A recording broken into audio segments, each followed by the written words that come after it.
Allez, on regarde le prof. On se dit mais qu'est-ce que je suis censé faire? Pourquoi je suis là? C'est ce que j'appelle une attitude de...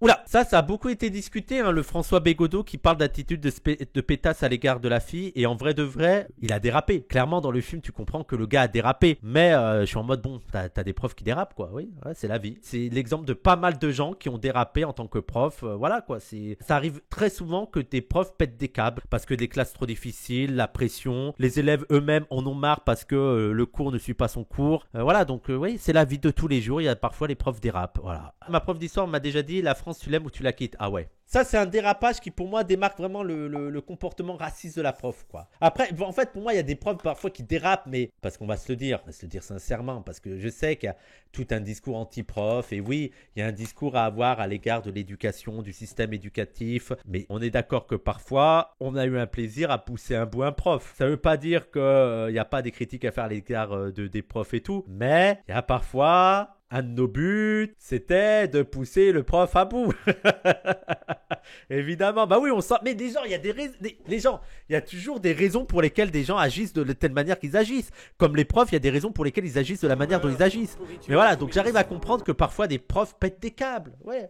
Évitons d'avoir une approche trop morale et trop juge, c'est pas bien. Oui, bon, c'est pas bien, mais il faut aussi comprendre comment il a pu en arriver là. On avait 15 ans, 40. Oui, mais comprenez aussi que parfois les profs, ils en peuvent plus. Il y a parfois, moi je comprenais qu'un prof en cours, il est fatigué, il n'arrive pas à faire le cours, il voit qu'il est pas respecté par des gamins de 15 ans.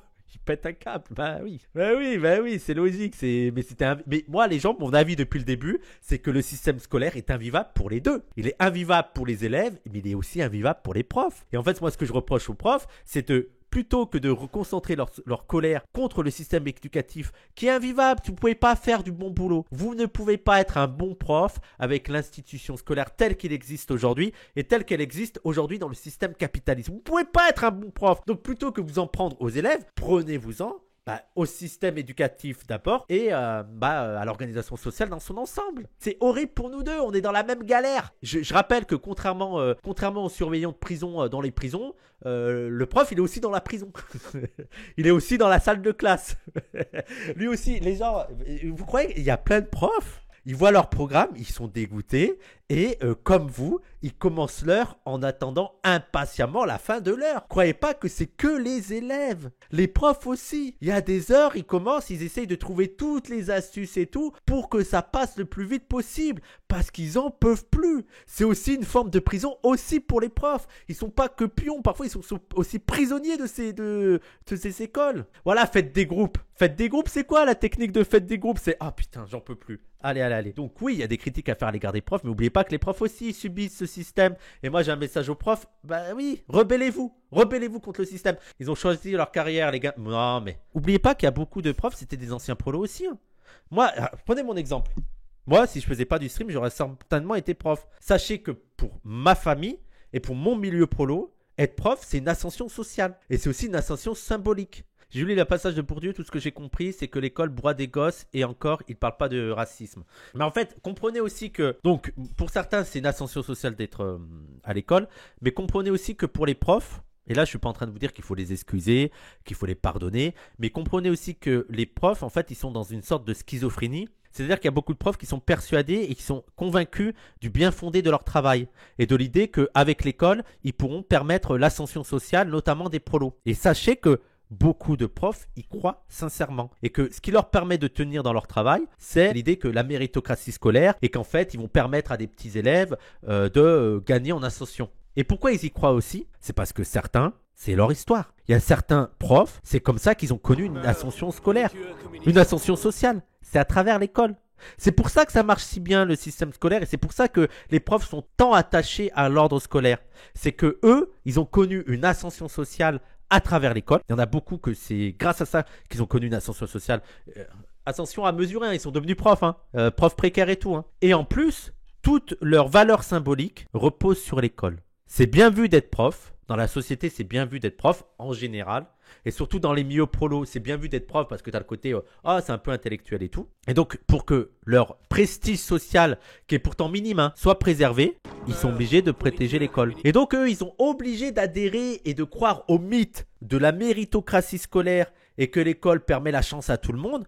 Parce que s'ils n'y croient pas, ils tombent en dépression, les gens. Et c'est ça qui est difficile pour que les profs se rendent compte un peu du paradoxe dans lequel ils sont. Ils tombent déjà en dépression. Ouais, mais ils tombent déjà en dépression et ils croient quand même au mythe scolaire. Mais bref, voilà. Mais je sais que vous n'aimez pas beaucoup les profs, mais moi j'ai un peu une empathie à l'égard des profs et je suis en mode les deux sont prisonniers de l'école. Alors il faut mieux être prof que élève, ça c'est sûr, parce que quand t'es prof, t'es un maton, mais t'es aussi un prisonnier. Voilà, t'as pas beaucoup de moyens d'agir, mais tu restes le maton par rapport aux élèves. Non mais je comprends, mais je préfère les responsabiliser. Non mais bien sûr, là les gens, je suis pas en train de dire faut plus avoir de critiques à leur égard, hein. Bien sûr qu'il faut toujours avoir des critiques à leur égard, mais il faut aussi comprendre aussi la manière dont ça fonctionne les profs d'être profs, quoi. Comment ça se fait qu'ils continuent là-dedans et la difficulté du métier, parce qu'en vrai c'est trop relou d'être prof. C'est un métier, mais moi je le souhaite à personne. Je souhaite à personne de devenir prof. En tant que prof d'histoire géo de gauche, on a réussi le plaisir d'enseigner des trucs vraiment intéressants aux élèves.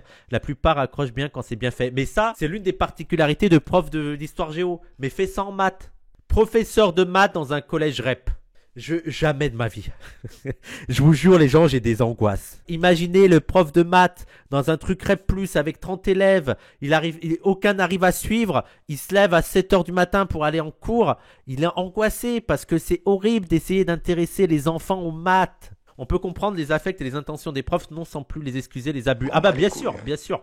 Je m'appelle William Lafleur, j'ai été connu sous le nom de Monsieur le Prof sur Internet. J'ai commencé à tweeter ma vie de prof en... Il tweete plus, non? Lui, il est plus sur Twitter, non?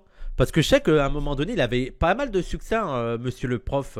Mais j'ai l'impression qu'il a un peu, disparu des radars. Au fil des ans, je suis devenu de moins en moins drôle parce que les réformes se sont succédées et j'ai fini par démissionner en 2024. Ah! Il a démissionné? Alors est-ce que pour vous c'est un bon prof s'il a démissionné? Ouais, il était prof d'anglais, donc j'ai envie de dire, c'est pas en plus. Prof d'anglais, c'est pas le pire. Prof d'anglais, t'as les moyens d'intéresser les élèves et tout. Non, il a démissionné. Ah ouais, il a démissionné par droit tardiste. Ah bon? Ferme la fenêtre, s'il te plaît. Elle ferme pas, monsieur. Non, non, mais elle est bloquée. Ça sert à rien. Non, mais elle est bloquée à l'envers. Bah ouais, elle est collée. C'est des tapons en haut à gauche. C'est des tapons en haut. Ouais, pas tout ça en même temps. Allez, bref. J'ai pas vu ce film. J'aime pas trop les films sur les profs et tout. Parfois, je les trouve trop caricaturaux. Après, le film de Bégodeau, il était vraiment bien. Je le trouvais très très réaliste, le film de Bégodeau. Tu sens qu'il était prof, quoi. De mémoire, ses tweets, c'était surtout de se foutre de la gueule de ses élèves. Ah, d'accord. Qu'est-ce qui se passe ici? On peut pas faire court à côté. Ça, c'est horrible pour le prof. Parce que, dites-vous, les gens, que les profs, ils sont pas extra solidaires entre eux. Hein. Et donc, t'as plein de jugements entre les profs. Et les profs qui disent que d'autres, ah, tu sais pas gérer ta classe, t'es un naze. Et lui, je suis persuadé que là, dans le film, t'as le truc, merde, je me sens humilié parce qu'il y a le prof qui vient rétablir l'ordre et moi, j'arrive pas à assurer l'ordre. Humiliation des profs. Ben voilà. Ça m'arrivait quand j'étais pionne pareil. Quand t'es pion, moi, j'ai été pion. Et t'as les profs qui aiment bien t'humilier aussi. Mais par contre, toi, t'as aussi... Moi, il y a 2-3 fois où je me suis vengé sur des profs. Je me suis vengé en mode, la classe c'est le bordel, t'arrives et ils t'écoutent les élèves. Et ça, t'as les profs qui pètent un câble quand ils écoutent plus les surveillants que toi. Oui, les pions sont pas du tout respectés. Hein. Les pions, c'est en bas de l'échelle organisationnelle dans l'école, mais il y a encore plus bas que les pions. Il y a le personnel, je dirais technique, ceux qui font le ménage, mais ceux aussi qui s'occupent de la réparation et tout. Eux, c'est vraiment au plus bas de l'échelle sociale. Ceux qui s'occupent qui font le ménage, voilà, les dames de ménage, les restaurateurs, le concierge, voilà, tout ça, les agents. Eux, c'est vraiment au plus bas de l'échelle sociale. Ils sont encore plus déconsidérés que les pions. Elle ne se ferme pas, cette fenêtre, elle est bloquée. Allez vous asseoir, tous. Le premier cours, évidemment, c'est celui où on est extrêmement mal à l'aise, où on sait pas trop quoi faire, et où on imite aussi un peu les profs qu'on a eu. Donc là, Ouais. Les gens, vous critiquez les profs, mais j'aimerais bien vous voir un premier cours dans une REP. Prof de maths, premier cours dans une REP+, allez-y. Bonne chance, je vous regarde. Je me souviens du premier cours que j'ai eu, c'était des élèves de 3e, où j'étais très mal à l'aise, je savais pas du tout quoi faire, et il y a des moments de flottement où... Parce que c'est horrible pour les profs, parce que t'es stressé, parce que tu te dis que tout se joue là. Et en fait, t'as plein de discours et tout qui te disent, tu dois poser l'autorité dès le départ, tout se joue dans les premiers cours, c'est là ils vont te jauger, donc faut pas que tu laisses passer et tout. Et en même temps, t'as pas non plus envie de passer pour un malade mental autoritaire, parce que c'est ça qui fait aussi péter des câbles aux enfants. Et donc, je pense que t'es très stressé dans tes premiers cours. Comment je dois me comporter? Je pense pas. Je sais pas. Moi, après, je sais pas si c'est vrai ou c'est pas vrai.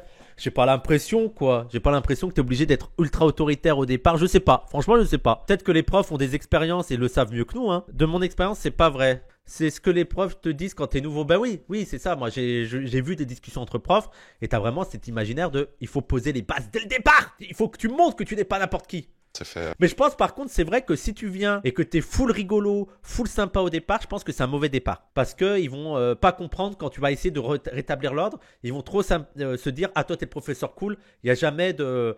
Donc, ouais, je sais pas. Après, tu peux essayer de faire un entre-deux, quoi. C'est un peu le conseil, tiens le volant à deux mains des profs. Faut le truc d'être ultra ferme dès le départ. D'accord. Faut surtout être droit dans tes bottes et être juste autant que possible. Oui, je pense, ouais. Et les élèves, ils sont très sensibles à la justice. Hein. C'est un truc qui revient souvent. Hein. C'est que le premier jugement du prof, c'est est-ce qu'il a été juste, est-ce qu'il est juste dans son traitement. Parce qu'en plus, t'as des enfants qui foutent la merde. Et si t'es juste, ils peuvent admettre que t'es juste. Et en fait, ils vont pas supporter s'ils sont punis pour un truc qu'ils ont pas fait. Mais une fois que t'es juste, ils peuvent même admettre qu'ils ont fait des bêtises. En fait, oui, là, j'ai d'accord, j'avais fait une bêtise et tout, il y a pas de souci. Mais là, monsieur, vous abusez et tout. Donc il y a vraiment ce rapport à la justice qui est très important. Le truc pas très réaliste, c'est que généralement, on va pas trop dans la salle des collègues. Déjà parce que là, pendant qu'il est dans cette salle, il a abandonné ses élèves. Donc là, ça peut être le chaos absolu dans sa salle. Une règle d'or, c'est on n'intervient pas dans le cours d'un collègue. Parce que... Ça oui. Ça, c'est horrible. Parce qu'en plus, t'es humilié devant les élèves. Il y a beaucoup de travaux sur les profs. Ils aiment pas trop les voir des gens d'extérieur dans leur classe. Bah, c'est une de mes difficultés pour mon terrain. Hein. Ça a été ça. Hein. Ça a été que t'as pas mal de profs. C'est le bordel dans leur cours. Et donc, ils refusaient que je vienne dans leur cours parce qu'ils n'avaient pas envie qu'il y ait quelqu'un d'extérieur qui les voit en difficulté. C'est tellement le bordel qu'ils veulent pas que les autres le voient. Il y a aussi une gênance par rapport à ça. Dans mon établissement, on est parfois deux à gérer une classe. Ça change vraiment le dynamisme, le relationnel. Bah, bien sûr. Mais il y a beaucoup de pays. Il me semble que c'est en Suède ou dans des pays nordiques où ils sont deux en classe. Hein. Où il n'y a pas qu'un prof. Il y a deux profs qui assistent, quoi. Même en animation, c'est tellement important d'être deux. Non, mais en animation, t'es obligé d'être deux. Dans les centres sociaux et tout, t'es obligé d'être deux. C'est le minimum. Même t'as 4 enfants, t'es deux. On sait jamais s'il arrive quelque chose à quelqu'un, voilà, t'es deux. Ah, donc pas un, mais deux tortionnaires. Ah, mais en fait, les gens, on remarque que quand il y a deux profs, les profs sont moins autoritaires parce qu'il y en a deux à gérer. Si les profs sont ultra autoritaires, c'est parce qu'ils doivent tenir une classe de 30 élèves. C'est ça le truc. S'ils sont deux, bah, ils vont être plus souples. Croyez pas que deux profs, ça va être deux profs autoritaires, non. Ils auront plus les moyens de gérer tout le monde et donc ils sont pas obligés de faire un truc ultra rigide, ultra autoritaire où tout le monde se tait pour faire court. Il y aura un truc un peu plus souple parce qu'il y aura deux profs pour pouvoir gérer à peu près toute la classe. Ça évite les abus d'être deux. Tu te permets moins de dingueries avec quelqu'un, bah oui aussi. Mais c'est sûr que ça arrangerait d'avoir deux profs, hein. Ça arrangerait les élèves parce que, et déjà, il faudrait deux profs et moins d'élèves. Moi, je pense que deux profs pour une classe de 20. Deux profs pour une classe de 20, pour moi, ça serait l'idéal. T'as un meilleur suivi des élèves, les profs sont un peu plus détendus. On peut être un peu plus souple dans l'éducation, dans l'apprentissage. Tu peux davantage assister celui ou ceux qui sont en retard. Ce serait vraiment l'idéal d'avoir 20 élèves en classe et deux profs. Mais bon, pour ça, il faudrait plus de moyens dans l'éducation scolaire, si vous voyez ce que vous voulez. Si vous voyez ce que je veux dire. Hein. Un peu plus de moyens dans l'éducation scolaire. Hein. Et moins dans le SNU. Le service national, je sais pas quoi là. Hein. Mais ça, c'est le fascisme. Ah non, pardon. Pardon, le fascisme, c'est le zizi. C'est la circoncision. Quiet. Morning. Les profs, j'aime trop les profs. Et les gens, avec Marie, on s'est attaqué, parce qu'on voulait le voir au cinéma le dernier, on s'est attaqué aux tuches. Mais c'est trop bien. On aime trop les tuches. J'avais jamais regardé les tuches. Et vraiment, j'aime bien. Vraiment, petite comédie populaire, sympa, marrante. Et je trouve que parfois, il y a un peu une vision de gauche, on est d'accord. Il y a un peu un truc un peu gauchiste chez les tuches. La semaine de travail et tout, la grève à l'Élysée, c'est incroyable.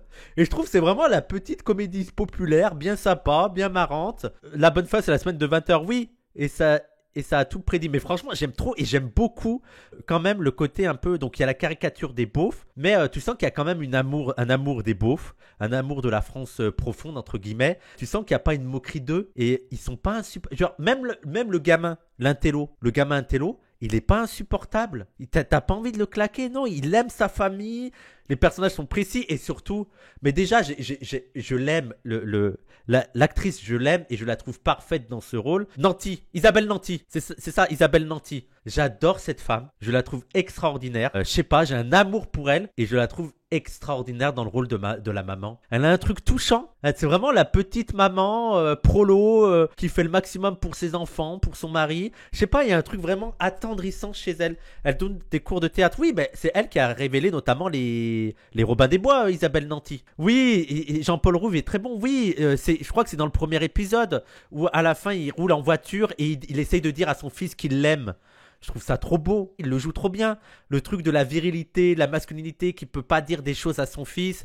Et en même temps, il a quand même envie de lui dire qu'il l'aime. J'ai trouvé le passage, dans la voiture et tout, j'ai trouvé le passage trop beau. Et super bien joué par Jean-Paul Rouve. My name is Quentin. I have 17. Déjà, elle vise très bien. C'est très dangereux de viser les élèves à la craie. J'ai un prof qui faisait ça, le coup de la craie. Ah ouais? Vous savez que, là, je vais vous faire une révélation. Quand j'étais au collège et tout, il y avait des profs avec lesquels on les kiffait tellement qu'on acceptait que parfois ils nous frappent. Et on a eu des profs qui nous ont frappés. Et c'est souvent les profs d'éducation physique. Et donc on acceptait le bol ou des trucs comme ça et tout, ou qui nous jettent des trucs. Ça nous faisait même marrer. Mais c'est des profs avec qui on s'entendait bien. Il y avait un petit peu le côté viriliste et tout. On aimait bien... Oui, nous aussi, d'accord. J'ai eu un prof, il lançait des brosses pour effacer le tableau carrément. Et ben moi, je sais qu'il y a déjà eu des profs qui ont lancé des trucs et ça nous faisait marrer. Mais il faut que le prof, avant de lancer un truc, il a installé une vraie ambiance, une vraie relation saine entre nous. Et qu'on l'aime bien. Et à partir du moment où on l'aime bien, bah ça nous faisait marrer quand il s'énervait sur des trucs comme ça. T'aimais te faire frapper, mais non, mais les gens, mais vous savez que moi j'étais animateur dans des quartiers populaires. J'avais des enfants, des animateurs, je vous jure que c'est vrai. Certains qui me disaient, non mais Wissam, faut me frapper, sinon je comprends pas. Non mais t'as le droit de me frapper, ma mère elle m'a dit que t'avais le droit de me frapper. Ça c'est le rapport prolo à l'éducation où il y a plus une... Et je suis pas en train de vous dire que c'est bien, hein. C'est pas bien du tout, hein. Faut pas frapper. Mais... dans l'éducation prolo, il y avait une acceptation. Pour moi, ça me semblait normal de se faire frapper. J'étais enfant. Et après, je suis pas traumatisé, les gens. Hein. Moi, je vous dire, je me suis ramassé des trucs. Je me suis ramassé des tartes. Je suis pas traumatisé. Mais je pense qu'il faut pas refaire ça. Mais dans ma socialisation, pendant longtemps, c'était perçu comme normal. Oui, pour éduquer, tu peux mettre une correction, comme on disait. Alors maintenant, je pense qu'il faut pas le faire. Ça m'a pas traumatisé. Mais ça en a traumatisé énormément. Et je pense qu'il faut pas le faire. Voilà, il y a vraiment, ça amène des sévices. Et c'est vraiment pas la bonne manière d'éduquer les enfants, quoi. Mon père était pion dans un lycée agricole, il tapait beaucoup trop d'élèves avec les parents, tout était ok. Mais bon, voilà, je veux dire, dans les milieux prolo, t'avais, genre, ça paraissait logique. La solution de facilité, oui. Et encore une fois, mais c'est ce que j'ai déjà dit souvent, comprenez aussi que t'as certains parents, de par leur situation socio-économique, bah, vont plus facilement tomber dans la violence parce que ils ont pas le temps de faire de l'éducation un peu ouverte, de discuter et tout. Moi, je pense, j'ai des exemples en tête, des mamans qui élèvent seules leurs enfants, elles travaillent toute la journée, elles ont un boulot épuisant, de femmes de ménage et tout. Elles rentrent, elles sont fatiguées. Et donc, je veux dire, le moyen facile de faire l'éducation, bah, ça va être davantage de frapper que de vraiment s'investir de ouf pour accompagner l'enfant, pour lui parler et tout. Donc, il faut aussi se dire que si t'as des parents violents dans certaines classes sociales, c'est aussi dû à la condition sociale qui fait que des parents vont être beaucoup moins patients. Ce qui ne veut pas dire qu'il faut les excuser, mais qu'il faut prendre aussi en compte les conditions sociales dans lesquelles les enfants, les parents évoluent pour comprendre aussi l'éducation qui est donnée. Et donc, aussi l'un des moyens d'assurer une meilleure éducation des enfants, mais c'est d'assurer des meilleures conditions de vie aux parents. Plus les parents vont être plus à l'aise, plus tranquilles, vont avoir le temps de consacrer à leurs enfants, plus ils vont être d'accord pour... Mais d'ailleurs, vous le voyez avec les enfants de prolo qui connaissent une ascension sociale, et je pense que la sœur de Marie, c'est l'exemple parfait de ça. Des enfants de prolo qui connaissent une ascension sociale, plus souvent, ils vont tomber dans les trucs vraiment éducatifs, un peu New Age, un peu plus... pas New Age, parce que c'est mal vu, mais plus alternatifs, vont vraiment aller voir toutes les méthodes, la méthode Montessori et tout. Moi, j'en ai plein dans mon entourage, des enfants de prolo qui ont connu une ascension sociale, et qui sont maintenant dans ce genre d'éducation. Quand je dis ça, des fois, on me retourne l'argument que je fais du racisme. Pourquoi du racisme? Parce que là, c'est vraiment le truc de la violence dans l'éducation. C'est un truc transracial. Hein. Dans les classes ouvrières et tout, t'avais ça aussi dans l'éducation. C'était des targnols et tout. Hein. Donc, je vois pas où est le racisme. Hein. Ça, c'est vraiment une condition de classe. Après, j'en reviens à si t'es pauvre, tu fais pas de gosse. Waouh! Les gens ne pouvaient pas avoir cet avis. C'est un avis eugéniste de ouf. Genre, c'est quoi? Les pauvres, déjà, ils sont sanctionnés par la société parce qu'ils sont pauvres. Et je rappelle qu'il y a une reproduction sociale et tout. Et donc, t'es pauvre, tu fais pas de gosses. C'est quoi? Genre, il faut être riche pour faire des gosses? C'est un privilège de riche? Parce que je rappelle que si les gens sont pauvres, c'est à cause des structures sociales hein, qui s'enfoncent dans la misère. Et c'est les punir pour ça. Et moi, j'ai envie de dire, en fait, c'est à la société de permettre, en fait, plutôt de responsabiliser les parents pauvres, il faudrait plutôt responsabiliser la société, se dire que tous les enfants de notre société, ce sont nos enfants à nous, et faire le maximum pour que tous les enfants de France, mais ça devrait être le b.a.-ba. Là, on a parlé des bolcheviks et de la famille, ça devrait être le b.a.-ba dans une société démocratique, dans une société pseudo-humaniste, de permettre à tous les enfants d'avoir une enfance digne. Ça, c'est pas un truc qui doit être aux parents, c'est un truc dont on est tous responsables. qu'ils ne manquent de rien, qu'ils aient à manger, à boire, qu'ils aient des trucs pour s'amuser, qu'ils aient l'école, qu'ils aient des trucs pour se chauffer. Voilà, c'est un truc. Ça, faut arrêter de dire c'est les parents. C'est notre responsabilité à nous. C'est dans les droits de l'homme, mais bon, ça veut plus rien dire. Bah oui. Amel, on t'écoute. On fait passer le x de l'autre côté et du coup ça fait 6 divisé par 3, ça fait 2. Presque, mais continue comme ça, Amel, c'est bien. Amel, elle fait des efforts, Amel, elle réfléchit, c'est très très bien, Amel. C'est bien, Amel, hein, tu te participes, tu travailles et tout. Non, franchement, bien. Eh, mais t'es nul en fait. Toi, ferme ta gueule, toi, ça y est. Oh, Amel, tu fais rien. Yanis. Wallah, ça grossit. Oh, Yanis. Ferme ta gueule. Oh, qu'est-ce qui t'arrive, toi, là? Je trouve que Moi, je trouve que c'est assez réaliste ce qui se passe. Vous savez, quand c'est pas, c'est à peu près ça. l'atmosphère de classe est plutôt bien rendue. Et d'un regard extérieur, on peut se dire, mais c'est hallucinant. Ils disent ferme ta gueule et le prof intervient pas. Il fait l'acteur un peu le prof, non? Mais moi, je suis un peu partagé sur ce gars. Je suis un peu, j'ai l'impression que c'est un peu un prouveur. Mais après, des fois, tu sais pas quand c'est une vanne ou du harcèlement vénère comme ça. Bah, bien sûr. Mais aussi, t'as pas accès aussi à ce qui se passe à l'extérieur de ta classe parfois. T'as certains profs, ils s'intéressent que à ce qui se passe dans leur classe à eux. Et puis, voilà. Dès que ça dépasse leur salle de classe, c'est plus leur problème. Mais en fait, ça, c'est des situations, c'est devenu tellement banal que si on devait intervenir pour chaque insulte, pour chaque grossièreté, on s'en sortirait pas, quoi. Ouais. Et donc là, ça voudrait dire, les élèves, normalement, ce qu'on est censé faire, là, ils s'insultent, soit on les punit, soit on les exclut. Mais si on les exclut, on va nous les ramener parce qu'il y aurait... Ça, l'exclusion, c'est vraiment la solution de facilité des profs. C'est plus mon problème. Les surveillants, c'est votre problème. Oh là là là là là. Qu'est-ce que c'était chiant. Le mettre dans le couloir. On arrive dans le couloir. Madame, vous pouvez pas le laisser dans le couloir. Bah, prenez-le. Oh. Allez, on va l'amener en perme. Super.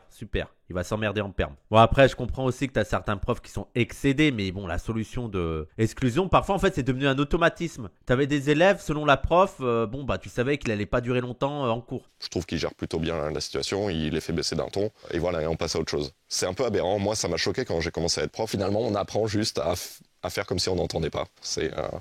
comme ça qu'on a un peu la paix, quoi. C'est bon, je rigole, monsieur. Tu rigoles? Bon, ok, tu veux prendre la parole? Allez, dis-nous ce que t'as trouvé. Ah, monsieur, moi, j'ai rien trouvé du tout. Je vous demande juste, parce que vous êtes notre prof principal, dites-nous juste au moins, ça va nous servir à quoi de remplacer des lettres par des chiffres? Je sais pas, juste un ou deux exemples dans la vie de tous les jours, à part si je vais le prof de maths, à quoi ça va me servir de résoudre une équation? D'accord. Donc, je vais vous expliquer un peu à quoi ça sert les maths. Les maths, ça sert à avoir de la logique et de la rigueur. Ça sert aussi à pas se faire arnaquer dans la vie. D'accord? Et puis les maths, ça sert à se dire que n'importe quel problème a sa solution. Moi... Ça, le truc sur le côté pratique, c'est typique des classes populaires. Même sur là, je vous avais conseillé les ouvriers face à l'école. Tu as le côté pratico-pratique. C'est-à-dire que vu leurs conditions de vie sont liées, notamment dans le monde du travail, à un côté plus manuel, plus pratique, il y a toujours l'idée de ça doit être, genre ça doit me servir tout de suite. Je vais pas aller dans l'abstraction parce que ça me servira pas plus tard. Il faut me dire concrètement à quoi ça va me servir. Donc c'est pas un truc spécifique, truc de Bourdieu. Oui, voilà, c'est ça. C'est pas un truc spécifique aux quartiers populaires, aux Noirs et aux Arabes. Vraiment un truc de classe populaire. Oui, ton abstraction, bon, ça va me servir à quoi? Parce qu'en plus, il y a aussi une logique chez eux, c'est qu'ils sont conscients de la reproduction sociale et qu'ils vont pas avoir des métiers d'intellectuels et qu'ils savent qu'ils sont condamnés à des métiers manuels, à être ouvriers et tout. Et ils se disent bon, ok, et donc après les maths, je vois pas quoi dire d'autre que dire ça vous donne une nouvelle manière de penser. Oui, non, mais là, je suis pas en train de critiquer le prof. Le prof, il est un peu. Tu veux dire quoi? Pour moi, la réponse là du film, elle est plutôt cool, elle est plutôt bien. Mais bon, parfois, t'es un peu bloqué, quoi. La pédagogie, c'est aussi mettre de la pratique dans l'abstraction. Oui, bien sûr. Non, ça touche tout le monde, ce truc. J'ai tout le temps entendu dire, mais à quoi ça nous sert le théorème de Pythagore dans la vie de tous les jours? Non, dans les classes supérieures, dans les classes moyennes supérieures, t'auras moins cette logique-là dans les élèves. T'auras bien sûr toujours peut-être des élèves qui vont le dire, mais t'as plus une idée. Parce que en plus, déjà le truc de ça va pas me servir dans la vie, mais ils savent que ça va leur servir pour avoir des bonnes notes et pour accéder aux études supérieures. Pour eux, il y a direct une utilité à ça. Il y a Daniel Tin qui fait des bons livres sur le rapport des classes populaires à l'école, et on voit que il y a un côté très spécifique des classes populaires par rapport aux classes supérieures. Oui, mais après avoir eu des bonnes notes en maths, si tu fais d'autres études, t'as plus jamais besoin de maths. Oui, mais pour eux, t'as le côté logique. Ça sert toujours. Et même, t'as aussi un autre rapport aux théories abstraites et aussi à la culture générale. Ils sont dans un milieu souvent plus riche en capital culturel, donc ils sont pas du tout à dénigrer les savoirs. Il y a des savoirs peut-être que ça va leur moins servir dans la pratique, mais ça sert toujours à se distinguer, d'avoir des connaissances culturelles, d'avoir un capital culturel comme ça. Bernard Lahire, il est bon pour l'école et les classes populaires. Ouais, après Bernard Lahire, c'est moins accessible, c'est vraiment des gros pavés. Mais oui, Bernard Lahire, sinon vraiment il y a plein d'études. Je crois qu'il y a Hugo Paletta aussi qui a travaillé sur ça. Les élèves me disaient la même chose. À quoi ça sert? J'irai jamais en Angleterre ou je vais jamais parler à un étranger. Après, nous les langues, il y avait toujours la blague. Si on se fait envahir par les Américains, c'est bon, on pourra collaborer. Il y avait tout de suite l'idée. Imagine, on se fait envahir par les États-Unis direct, tu peux leur parler. Direct, tu collabores, tu leur parles, tu peux dire ouais, I am with you, voilà. Moi, c'était la réaction qu'on avait à l'époque. Non, moi, oui, anglais, allemand. Non, j'ai fait anglais, italien, moi. Non, l'allemand, les gens, moi, l'allemand dans ma classe, c'était que les Français qui faisaient allemand, mais je crois que je vous l'ai déjà dit. C'était que les Français qui faisaient allemand, et je comprenais pas pourquoi. Et j'ai appris plus tard que c'était l'une des stratégies élaborées par les classes moyennes blanches quand elles étaient dans des quartiers populaires, dans les écoles de quartiers populaires, pour échapper aux classes d'arabes et de noirs. Et ça marchait, en fait. Je me disais, mais c'est bizarre quand même. Tous les Français, ils font allemand. Et nous, on comprenait pas. Nous, on était en italien ou en espagnol. Et on était entre nous. Et eux, ils étaient en allemand. Et je vous jure, c'était que les blancs de banlieue pavillonnaire et tout entre eux. Et c'est après, quand j'ai lu ça dans des livres de sociaux, qui parlaient de ces stratégies, notamment à travers la langue et tout, que je fais, ah putain, les bâtards. Et c'était vraiment les premiers de la classe. Hein. Tous les premiers de la classe, ils faisaient allemand. Et je pense qu'ils savaient que nous, mes parents, ils auraient jamais dit fait allemand, quoi. Pareil avec les sections européennes. Oui, ou avec le latin. Bien sûr, il y a ça aussi pour le latin. Allemand-latin en légende. Mais oui, et comme ça, t'es dans des classes qui sont un peu plus calmes, un peu plus disciplinées, avec un meilleur capital culturel. En sachant qu'il faut aussi relativiser. C'est-à-dire que moi, j'étais dans une REP+, à l'époque. Et donc, bon, après, c'était vraiment les classes moyennes blanches. C'était pas des bourgeois. Mais voilà, ils avaient leur maison dans les banlieues pavillonnaires, parfois avec leur piscine et tout. Bon, après, c'était pas des foudres de guerre en capital culturel, mais ils se distinguaient un peu de nous, quoi. On va de plus en plus vers une éducation fonctionnelle et utilitariste, et c'est pas bon, en fait.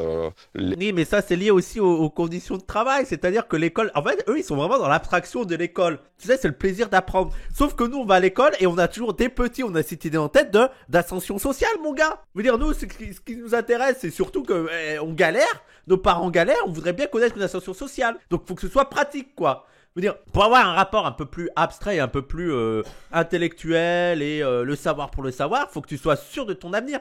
Ouais, ça me fait penser, on en discutait hier avec le lycée autogéré de Paris, là. Et moi, j'étais en mode, mais genre, pour mes parents, jamais de la vie, ça leur est venu à l'idée de m'envoyer dans un lycée autogéré où c'est très libre, donc peut-être que tu vas rien apprendre, parce que pour eux, l'école, elle devait vraiment m'apprendre à avoir un bon métier plus tard, tu vois. T'avais vraiment cette idée-là de l'école comme moyen de connaître une meilleure ascension. Et aussi, bah, les gars, on bosse à la fin, quoi. Et on peut compter que sur l'école pour ça. L'école, c'est surtout le Squid Game de l'ascension sociale dans les quartiers populaires. Bah oui, petite balle perdue pour Milan. Bah, Milan, c'est la bourgeoisie intellectuelle, Milan. Je veux dire, sa famille a un gros capital culturel, donc c'est évident que, mais moi, ça aurait été inimaginable. Milan, on rigolait hier avec Raz. Milan, il avait été viré de son lycée parce qu'il avait des absences et ses parents l'ont mis dans le lycée où il avait le droit de pas venir. Et nous, on était en mode, mais c'est un truc de malade. Moi, ma mère, mon père, ils apprennent que je suis viré du lycée parce que j'ai été absent. Déjà, mon père m'aurait déglingué et il m'aurait envoyé en Algérie dans l'école la plus rude qui soit. Parce que pour eux, c'est aussi l'investissement dans l'école. Ils se disent, putain, mais soit à l'école, prends des diplômes, c'est comme ça que tu vas avoir un bon métier. Mais en fait, c'est aussi une inquiétude sur mon avenir. Et regardez les gens, la réalité. Tu sors de l'école juste avec le brevet ou le bac et t'es un enfant de classe populaire, t'es dans la merde. Donc oui, ok, le plaisir d'apprendre et tout, mais voilà, qu'est-ce que tu fais? Tu t'appelles Idriss, tu t'habites dans un petit quartier à Saint-Étienne, tu sors du collège, t'as pas le bac, bah allez, l'usine, hein. L'usine, si tu trouves une usine, hein, des missions d'intérim et tout, voilà. Et donc une vie de galère. J'ai tellement fait pleurer la daronne avec les écoles et les bêtises à l'école, bah oui. Mais c'est d'ailleurs ce que montre, lisez Daniel Tin sur l'école. Et d'ailleurs, il contredit tout un discours qui est très diffusé dans la classe politico-médiatique de l'idée que les parents de classe populaire et surtout les parents noirs et arabes délaissent l'école, s'intéressent pas à l'école et délaissent leurs enfants. Et en fait, quel livre de Daniel Tin? Bah, tous les livres, mais je crois qu'il y a sociologie, les quartiers populaires, l'école et les familles, voilà. Et en fait, il montre que c'est faux de dire que les parents de classe populaire et même les noirs et les arabes se désintéressent de l'école. C'est tout le contraire. Il y a un gros investissement à l'école. Pour les parents, c'est vraiment important que l'enfant réussisse à l'école. Pour eux, c'est comme ça que tu peux connaître une ascension. Sauf que les parents, ils ont pas le capital scientifique de l'école. Ils ont pas les choses pour savoir comment fonctionne l'école et tout. Et surtout, ils sont vite dépassés par le niveau de l'école. C'est-à-dire qu'une fois que tu arrives en 4e, 3e ou en première et que tes parents, ils ont arrêté l'école assez tôt, ils ont été ouvriers et tout, mais ils peuvent plus t'aider. Contrairement aux profs de classe moyenne ou supérieure qui soit peuvent t'aider ou ils ont des gens dans leur famille qui peuvent aider ou alors ont assez d'argent pour payer des professeurs particuliers. Les parents de classe populaire, ils sont démunis. Ils peuvent pas aider. D'ailleurs, très souvent dans les familles de classe populaire, quand c'est des familles nombreuses, c'est les grands frères et les grandes sœurs qui aident les enfants parce que les parents, ils sont désemparés. Alors, en plus, quand t'as un parent immigré qui maîtrise pas trop la langue, c'est terminé. Et en fait, eux, le seul moyen, le seul truc de contrôle qu'ils ont sur leur enfant pour qu'ils suivent l'école, bah, c'est l'autorité. Et notamment, ça passe par des torgnoles, ça passe par des vas-y, je te mets une claque, tu vas faire ton devoir et tout. Sauf qu'il peut pas faire plus. L'école leur demande de s'investir, mais gars, je peux pas aider mon enfant. Tout ce que je peux faire pour mon enfant, c'est de mettre un cadre extrêmement strict, ce qui est une mauvaise solution, les gens. Hein. Mais il faut se rendre compte que pour eux, qu'est-ce qu'ils sont démunis. Et donc mettre un cadre strict, très sévère, et en espérant que l'enfant se concentre et travaille à l'école. C'est pour ça que même le rapport à la violence et tout en condamnant la violence, faut essayer aussi de comprendre les mécanismes qui amènent les parents à être violents à l'égard de leurs enfants. Et encore une fois, comprendre les mécanismes qui amènent les parents à être violents à leurs enfants, avec leurs enfants, ça veut pas dire qu'on les excuse. Suleiman hier, il t'a trop insulté. Hein. Pas du tout, absolument pas. Il a dit quoi, lui, déjà? Il a dit, il était quoi? Il a dit que t'étais limité. J'ai même souligné tellement ça m'a choqué. Limité? Quoi, moi je suis limité, moi? Je sais pas, Esmeralda et Louise là, mais votre boulot de... Ah oui, c'est... Alors là, pour situer les gens, en gros, dans le film, il y avait le conseil de classe la veille et les deux étaient les représentants les délégués de classe. Et en fait, Bégodeau, dans le film, dit d'un élève qu'il était limité. Délégué, c'est quoi? C'est d'essayer de représenter les élèves de sorte que la classe se passe le mieux possible? Ou de foutre le bordel entre moi et les élèves? C'est quoi finalement le truc? Non mais nous on fait juste notre rôle. Hein. Oui, les délégués qui foutaient rien, quoi, qui étaient toutes les deux au bord de la table et qui s'amusaient à rigoler et tout. Ah, en plus. Moi j'avais pas cette impression-là, moi. Moi je suis désolé, hein, mais rire comme ça en plein conseil de classe, c'est ce que j'appelle une attitude de pétasse. Quoi? Vous pétez un câble? Oui, ça va. C'est tellement vrai ce genre de truc. C'est tellement ça, les gens, c'est tellement réaliste comme scène. Et tu sais que le prof, il bouillonne à l'intérieur, il sait qu'il a fait une connerie. C'est sorti parce qu'il en pouvait plus, mais il sait qu'il a fait une connerie, mais en même temps, il peut pas perdre la face. Voilà, quoi. Je sais pas trop quoi penser de cette scène.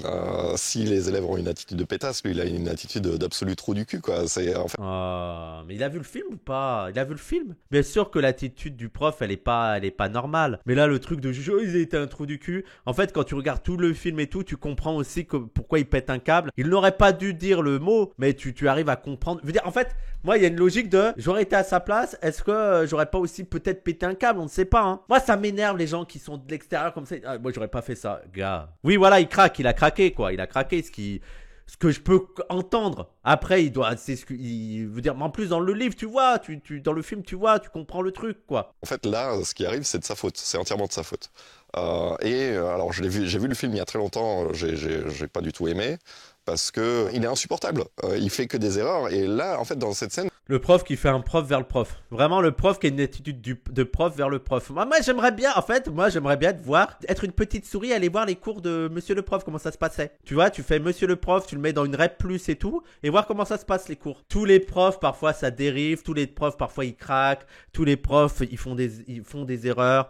Tous les profs, voilà, arrêtez. Il y a des situations, elles sont difficiles. Je sais pas, est-ce qu'on est censé être de son côté? Tu vois, c'est le truc un peu manichéen, là, genre d'un côté ou de l'autre. Moi, c'est ce que j'arrête pas de dire, c'est horrible pour les deux. Ces situations, elles sont horribles pour les deux. Il n'y a pas d'être un côté plutôt que de l'autre. Alors moi, je serais davantage du côté des élèves parce que c'est les plus dominés à l'école, mais c'est pas pour ça que je représente les profs comme absolument coupables de tout ce qui se passe en cours, quoi. Ça peut s'entendre, mais de la même manière qu'un flic ne doit pas perdre son sang-froid, un prof ne doit pas non plus perdre son sang-froid face aux élèves. Bah bien sûr, mais attendez, dans l'absolu, un prof ne doit pas perdre son sang-froid, mais comme un flic ne doit pas perdre son sang-froid. Après, insulter, veut dire d'un élève en craquant, c'était une attitude de pétasse, et un flic qui tue quelqu'un, on est d'accord que c'est quand même deux craquages totalement différents. Écoutez, si les dérives policières, ça se limitait que à certains contrôles, il pète un petit peu un câble et qu'il l'insulte. Ah mais toi t'es vraiment un connard. Moi je serais en mode oui bon bah il devrait pas dire ça le flic, mais voilà c'est des trucs de voilà parfois il y a des flics qui craquent et tout. Là c'est quand même autre chose, je veux dire les dérives des flics, parce que vous l'avez dans la comparaison, il y a quand même une différence de niveau quoi. Mais voilà moi je te dis si les flics leur seul craquage c'était d'insulter. Je serais en mode ah putain ça va hein. Et oui et aussi les profs veut dire t'es toute l'année avec la même classe, t'as la pression, franchement mais moi les gens vous savez que je suis un peu plus défenseur des profs que d'Annie Raz hein. C'est compliqué parce que j'ai vu les deux côtés et tu peux facilement craquer quoi. Mais d'ailleurs, je crois que c'est l'une des professions où il y a le plus de dépression ou de suicide, non? Je crois qu'il y a les agriculteurs et ils sont pas très très loin, ils doivent être à la 6e ou 5e position, non? Il y a les flics, ah ouais, ils se suicident. Il y a un gros taux de suicide chez les flics? Ça m'étonnerait pas. Hein. Il gère très mal la situation. Il insulte effectivement ses élèves. Et en plus, à chaque fois qu'il leur parle, il les prend de haut. Genre, tu comprends ce que ça veut dire, ça? Enfin, il est mépris. Oui, bon, après ça, c'est Bégodeau et un prof. Donc, c'est au carré le mépris. Hein. Le mépris typique de Bégodeau avec le mépris typique d'un prof. Après, moi, je sais que le style de Bégodeau en prof, il y avait, et je pense qu'on aurait bien aimé aussi. Il y a un truc un peu dandy, il y a un peu qui sait rigoler, qui peut être marrant. Il y a un petit côté pique qui peut faire marrer. Moi, je sais que j'aurais kiffé son côté clasheur, mais nous, on adorait les profs qui clashaient. Hein. Après, il faut qu'il y ait une bonne relation pendant la classe. Mais le prof qui a du répondant et tout, moi, je sais que je kiffais. Hein. Puis ça dépend, le même côté piquant, tu peux le kiffer un jour et ça peut te saouler le lendemain. Bah oui, parce qu'il y a aussi un truc à dire, c'est que les élèves, comme tout le monde, parfois ils ont des humeurs, quoi. Voilà. Et même le prof aussi, parfois, il a des humeurs. Mais je pense qu'il y a des profs qui le reconnaissent, et c'est ceux qu'on apprécie le plus. Et parfois, tu as des profs, ils sont de mauvaise humeur. Tu as des élèves, ils sont de mauvaise humeur. L'important, c'est aussi de réussir à l'admettre. Je sais que le lendemain, le prof revient et dit je suis désolé, hier j'ai été de mauvaise humeur. C'est facilement accepté par les élèves. Hein. En mode oui, oui, ça arrive à tout le monde. Ouais, c'est vrai, vous étiez chiant, monsieur. Hein. C'est un métier où on est humain et moi je sais qu'il y a des situations où j'ai eu des attitudes et des mots durs avec les élèves et où j'ai fait qu'amplifier le truc. Mais j'en ai pas fait des films. Wow. C'est quoi ce truc, j'en ai pas fait de film. Surtout que c'est pas à son avantage là. Là, ce que je trouve intéressant de Bégodeau, c'est de montrer l'intérieur et de montrer un moment où il a craqué. Parce que, mais je comprends pas en plus ce truc. On dirait que Bégodeau se la pète. Mais là-dedans, tu vois que c'est lui qui a craqué aussi, que c'est pas à son avantage. C'est ça qui est intéressant d'en faire une introspection, de montrer la réalité. C'est quoi ce seum là? C'est ridicule. Je ne comprends pas. J'en ai pas fait des films. Justement, ce serait peut-être intéressant que tu nous fasses des films, que tu nous fasses des retours sur ces expériences difficiles. Moi, ça va plus me passionner que les moments où tu te la pètes parce que tu as été un bon prof. Montre-moi aussi les côtés où tu as été un mauvais prof et qu'on comprenne ce qui s'est passé. Les situations de tension, c'est quand même intéressant à voir. Ça ressemble à rien, là, ça c'est rien du tout. Puis ça te regarde comme si t'étais une chaise. Dès que t'essayes vaguement de leur apprendre un tout petit quelque chose, et qu'ils restent dans leur merde. Qu'ils y restent, voilà, moi j'irai pas les chercher. C'est bon.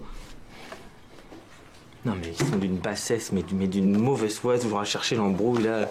Mais allez-y les gars, allez-y, restez bien dans votre quartier pourri. Et puis toute votre vie vous allez rester dans votre quartier, et puis ce sera bien fait pour votre gueule. Pas forcément prof de droite les gens, ça peut être un prof de gauche qui a adhéré au mythe méritocratique, mais c'est ce que je vous ai dit déjà dimanche je crois, qui adhère au mythe méritocratique de l'école parce que lui-même doit son statut et son ascension à ce mythe méritocratique et qui est en mode mais on est là pour vous aider, c'est un peu le prof civilisateur. Le prof voilà qui vote PS ou même Europe Écologie Les Verts, tu sais, qui est sincèrement en mode oui, il faut aider les quartiers populaires, il faut les aider. Et en fait, croit qu'il va les aider avec ses cours un peu chiants. Et quand en face, il n'y a pas la réaction qu'il voulait, et en mode restez dans votre merde, restez dans votre merde. Et il y a prof qui a un coup de mou aussi. Oui, t'as raison, Iliana, parfois, oui.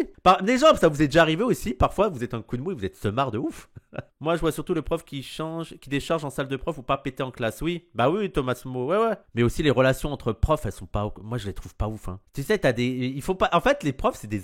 En fait, quand tu deviens adulte, quand t'es enfant, tu te dis mais en fait les adultes sont des adultes. Et en fait quand tu deviens adulte, t'es en mode mais en fait les adultes sont des grands enfants en fait. Et tu vois que t'as des mécanismes à l'école entre enfants qui marchent aussi entre profs. Et des petits groupes entre eux, les bandes, et parfois ça se critique, ça se tire dans les pattes, ça se parle pas. Voilà les dramas de salle de prof. Et en fait c'est vrai, on est tous des grands enfants en fait. Comme dirait Kinder.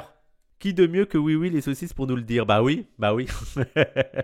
J'ai fait une semaine en tant qu'AED, full drama les profs. Mais oui, et surtout les dramas, parfois quand ils font des soirées entre eux. Hein à l'école, les trucs de fin d'année ou les petites fêtes et tout. Et le lendemain, un tel, il a baisé avec elle. Alors là, c'est incroyable. Tu l'as vu comment il était? T'as vu comment elle était habillée? Non. Oh putain. Et il y a aussi parfois des logiques raciales. Moi, j'en parle j'essaye d'en parler dans ma thèse et tout. Mais t'as aussi des logiques raciales et des logiques un peu communautaires entre guillemets. Mais c'est-à-dire que t'as des profs qui sont noirs ou arabes et qui savent qu'ils peuvent dire des trucs à d'autres profs noirs ou arabes, mais qui ne peuvent pas dire aux blancs. Moi, d'un coup, j'ai été convoqué. Il y a le CP, il m'a dit Wissam, tu peux venir au bureau et tout. Et il y avait un autre prof qui était noir. Et je rentre dans le bureau et d'un coup, il me parle de la prière et tout. Il me fait parce que lui, c'est un CPE très musulman, mais qui restait très laïque. Hein. Il arrive à évoluer avec la logique laïque de ouf, tu vois, en mode bon, c'est comme ça qu'il doit se comporter à l'école. Et en même temps, en privé, dans les discussions privées et tout, il montre qu'il est musulman, quoi. Plusieurs fois, on en a parlé avec lui et tout. Et donc, il vient dans la classe, il me commence à parler de est-ce que tu as fait la prière, où est-ce que tu vas faire tes ablutions et tout. Et moi, je regarde qu'il y a le prof noir, il fait non, mais t'inquiète, il est avec nous, lui. Mais sachant que le prof était pas musulman, hein. Mais juste en mode, tu sais qu'il y a des personnes à qui tu peux parler de ça. Et t'en as d'autres profs à qui il faut pas du tout parler parce que tu sais que soit ils vont balancer, soit ils vont te regarder d'un mauvais œil. Bref, voilà, tu vois qu'il y a des clans qui se forment même entre les profs. Je dirais qu'ils sont en rut là. Ils sautent dessus en poussant des cris d'animaux sauvages, mais c'est n'importe quoi. Mais même en cours, j'ai Kevin qui passe 1 heure de cours à me faire... Non mais j'ai jamais vu ça, ça fait 5 ans que j'enseigne, j'ai jamais vu ça quoi. Après, je comprends que parfois, t'as des élèves, t'as envie de péter un câble tellement ils font chier. T'as des élèves, t'es, oh putain, j'en peux plus de toi. Tu fais l'intéressant, tu fais... Ah là là, moi je comprends, il y a... Ah là là, parfois tu t'en peux plus, arrête, dégage de ma classe, je n'en peux plus. Surtout au collège, surtout pour impressionner les autres, faire rire la classe et tout. C'est les comportements humains. Moi, ce que j'aime bien dans cette scène, c'est que tu as des images sur Bégodeau et en fait, intérieurement, tu dis, bah Bégodeau, tu vas dire quelque chose. Est-ce que tu vas, voilà, bloque-le, dis-lui que c'est pas normal. Et en fait, tu vois, je crois que Bégodeau ne dit rien au final. Je trouve ça intéressant le truc de. Au final, qu'est-ce que tu veux faire voilà, faut le laisser décharger ou. Mais t'as quand même l'idée de. Est-ce que tu vas dire quelque chose? Moi, j'ai enseigné pendant 12 ans dans tout type d'établissement. J'ai jamais entendu un prof parler comme ça de ses élèves, genre qui restent. Arrête. Il y a même des logiques raciales. Moi, j'ai déjà entendu des profs dire ah, je comprends pas. D'un coup, ils avaient plusieurs Asiatiques dans leur cours et c'était une prof, elle disait mais je comprends pas pourquoi ils font des bêtises, en plus c'est des Chinois. Et en fait t'as le cliché qui est pas forcément faux mais qui est dû à des logiques sociales. Il y a des sociologues, il faudrait que je retrouve les noms, mais des sociologues qui ont travaillé sur pourquoi les élèves asiatiques réussissent mieux à l'école que les autres, et c'est pas du tout dans la génétique, tu vois, ils vont sur la socialisation des parents, l'histoire de l'immigration asiatique et tout, mais maintenant t'as aussi ces clichés qui viennent chez les profs en mode les asiatiques sont plus gentils, sont plus disciplinés, sont plus intelligents, donc ça va être plus facile, et donc eux ils pètent des câbles quand ils voient des asiatiques qui sont un peu en mode les profs sont des humains, sont des êtres humains comme les autres. Des profs qui disent il y en a marre de ce trou du cul ou lui il est trop con, ça oui évidemment. La salle des profs est un espace où on peut se lâcher et où effectivement quand on a eu cours avec une classe où c'était compliqué, ça fait du bien de relâcher la pression avant de retourner en classe. Et je pense que s'il y avait des micros dans toutes les salles de profs de France, les gens seraient terriblement choqués de ce qu'on peut y dire parfois. Quand même. Oui, je témoigne que oui. Oh là là, qu'est-ce que c'était chiant ça, qu'est-ce que c'était chiant. Alors quand t'es élève ça va, par contre élève c'était le banger parce que ça te sauvait des cours. Ah là là, tu t'ennuies pendant 1 heure en cours et tout, t'en peux plus, il y a l'alarme. Ah, je sauve 10 minutes de cours, oui, mais quand t'es surveillant et tout, c'est trop chiant. Allez, le collège il est en feu, on va mourir. Pourquoi vous avez fait sortir les jeunes là? On fait rentrer tous les élèves. Allez. Ça va, tu t'en sors? Non, viens m'aider s'il te plaît, je comprends rien.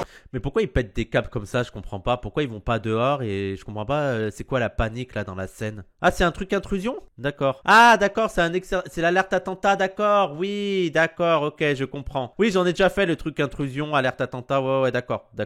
Oui, tu dois rester en cours, tu dois te barricader en cours, c'est ça. C'est anxiogène. Mais enfin, et parfois les élèves rigolent entre eux et t'es en mode chut, taisez-vous, imaginez, il y a un terroriste. Alors, moi j'étais remplaçant, donc c'est-à-dire que je changeais d'établissement chaque année. Et là où c'était difficile, c'est que le protocole changeait d'établissement. Donc moi j'étais le prof paumé qui suit les autres et qui essaye de faire au mieux. Si les profs remplaçants, ça veut dire quoi? Est-ce qu'il n'a pas le diplôme? Est-ce que quelqu'un sait? Ou est-ce que c'est lui qui a choisi d'être prof remplaçant? CAPES, moi je me disais peut-être qu'il n'avait pas le CAPES et il mettait quand même prof remplaçant. Comment ça se passe? C'est le début, les titulaires sur zone de remplacement, d'accord. Tu peux choisir, ok, il peut choisir. D'accord. Remplaçant, c'est un poste à part, ok. D'accord. Donc il y a l'alerte incendie, le classique. Il y a l'exercice alerte intrusion, donc suite aux attentats. Et là, selon les établissements, il y en a qui y mettent plus ou moins de zèle, ou on nous demande de nous enfermer. Et j'étais dans un établissement où l'équipe d'administration jouait aux terroristes, c'est-à-dire... Ils sont malades. Non mais c'est quoi ce truc? Moi il n'y avait pas de quelqu'un qui jouait au terrorisme, juste on était enfermés dans la classe, on fermait la porte et voilà quoi. Mais le truc jouer au terrorisme, ils sont fous. Ils frappaient aux portes, ils hurlaient, et donc c'est hyper anxiogène quoi. On est avec des élèves, on doit leur dire non c'est... J'ai eu ça, mais vous êtes fous les gens? C'est quoi le but en fait? C'est de traumatiser les gosses pour rien? J'aurais aimé voir la gueule des profs qui jouaient les terroristes arabes là. Allah Akbar! Et il y a l'exercice de confinement. Pour différentes raisons, donc ça peut être en cas de tempête, en cas d'explosion nucléaire ou de fuite d'une centrale, de plein de situations. Et j'ai déjà été dans un établissement où on nous a enfermés pendant 2 heures dans une salle, parce que l'exercice durait le temps de temps. Les élèves voulaient aller aux toilettes, ils n'avaient pas le droit. Et on nous a demandé de les mettre dans un coin de la pièce et qu'ils urinent dans un seau, quoi. Oh là là là là là là là là, mais ils sont malades, les gens. Et je me dis, mais quel climat anxiogène on leur met. Et surtout, je suis pas certain qu'on apprenne grand-chose de ces exercices. Non, non, les alarmes incendies, ce qu'on a appris enfant, c'est bon, bah on sort et on va sur la cour et on attend. Et on remonte au cours, voilà. Écoutez, je vais être franche avec vous. Moi, j'ai trouvé que votre cours était assez ennuyeux. Je vais vous le dire. C'est parce qu'en fait, vous n'avez pas du tout d'interaction avec vos élèves. Vous posez des questions et vous y répondez vous-même. Vous leur laissez pas le temps. Vous voyez ce que je veux dire ? On est d'accord que la DA, elle est quand même exceptionnelle. C'est vraiment 2 profs. Vraiment 2 profs. C'est incroyable. Là, la meuf qui s'occupe, ou le gars qui s'occupe des déguisements, là, des tenues et tout, c'est parfait. Non, pas du tout. Non. Je m'explique. Il n'y a pas de souplesse, il n'y a pas d'improvisation dans vos cours. Vous êtes dans votre tunnel. Alors vous vous ennuyez.